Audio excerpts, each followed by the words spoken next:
धनतेरस पर्व। समुद्र मंथन के दौरान भगवान धन्वंतरी जब अपने हाथों से अमृत कलश लेकर निकले थे, उस दिन कार्तिक मास के कृष्ण पक्ष की त्रयोदशी तिथि थी। इसलिए इस दिन को धनतेरस पर्व मनाया जाता है। भगवान धन्वंतरी की पूजा अर्चना करने से आरोग्य सुख की प्राप्ति होती है। भगवान धन्वंतरी के अलावा इस दिन माता लक्ष्मी, धन के देवता कुबेर और मृत्यु के देवता यमराज की भी पूजा की जाती है। इस दिन से दीपावली का पर्व शुरू हो जाता है और इस दिन सोना चांदी और या फिर बर्तन खरीदना शुभ माना जाता है। धनतेरस की पौराणिक कथा। एक बार मृत्यु के देवता यमराज ने यमदूतों से प्रश्न किया कि क्या कभी मनुष्यों के प्राण लेने में तुमको कभी किसी पर दया आती है? यमदूतों ने कहा कि नहीं महाराज, हम तो केवल आपके दिए हुए निर्देशों का पालन करते हैं। फिर यमराज ने कहा कि बेझिझक होकर बताओ कि क्या कभी मनुष्य के प्राण लेने में दया आई है? तब एक यमदूत ने कहा कि एक बार ऐसी घटना हुई थी जिसको देखकर हृदय पसीज गया था।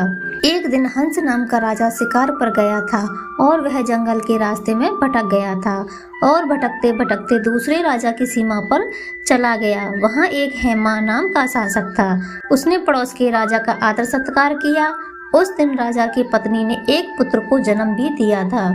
ज्योतिषियों ने ग्रह नक्षत्र के आधार पर बताया कि इस बालक के विवाह के 4 दिन बाद ही मृत्यु हो जाएगी।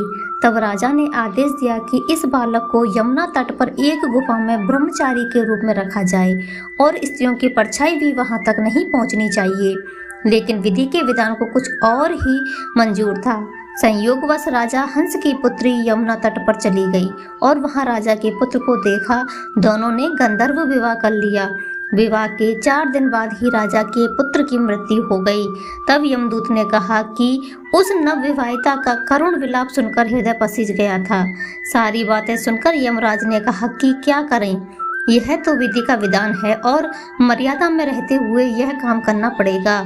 यमदूतों ने पूछा कि ऐसा कोई उपाय है जिससे अकाल मृत्यु से बचा जा सके? तब यमराज ने कहा कि धनतेरस के दिन विधि विधान के साथ पूजा अर्चना और दीपदान करने से अकाल मृत्यु नहीं होती है। इसी घटना की वजह से धनतेरस के दिन भगवान धन्वंतरी और माता लक्ष्मी की पूजा की जाती है और दीपदान भी किया जाता है। तो ये थी दोस्तों धनतेरस की पौराणिक कथा। आशा करती हूँ आप सभी को यह वीडियो पसंद आई होगी। वीडियो देखने और सुनने के लिए आप सभी का बहुत बहुत धन्यवाद।